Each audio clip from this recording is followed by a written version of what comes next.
എല്ലാവരും ഇങ്ങോട്ട് നോക്കിൻ. 100+ ആണ് UDF. UDF 100+. എഴുതി വെച്ചോ. 100+ ആണ് UDF. UDF 100+. എഴുതി വെച്ചോ.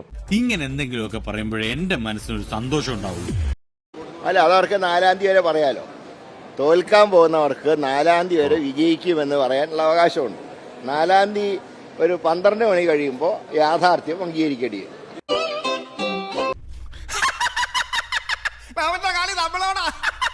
ആളെ ഇപ്പൊ കിട്ടും, അറിയോ? വാ കാണാം, വാ.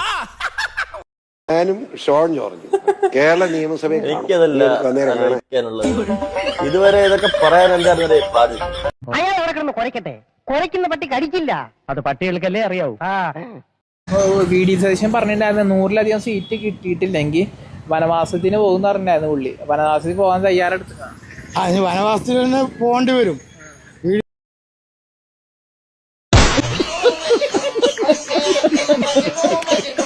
സതീശൻ മാത്രമല്ല, രമേശ് ചെന്നിത്തലയും വനവാസത്തിൽ തന്നെ പോകേണ്ട ഒരു അവസ്ഥയാണ് ഇപ്പോൾ കാണുന്നത്.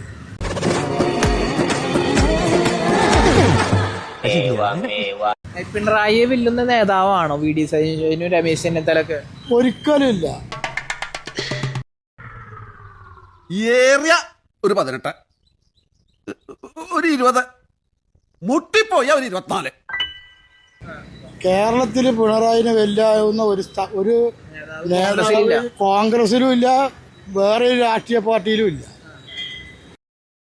എന്നാലും ഞങ്ങൾക്ക് അത്ര വിശ്വാസം പോരാ. വേണ്ട, നീ വിശ്വസിക്കണ്ട. നീ രാത്രി ഡോറും തുറന്നിട്ട് വായും പൊളിച്ചിരുന്നോ? ഞാൻ പോകുന്നു. ബൈ.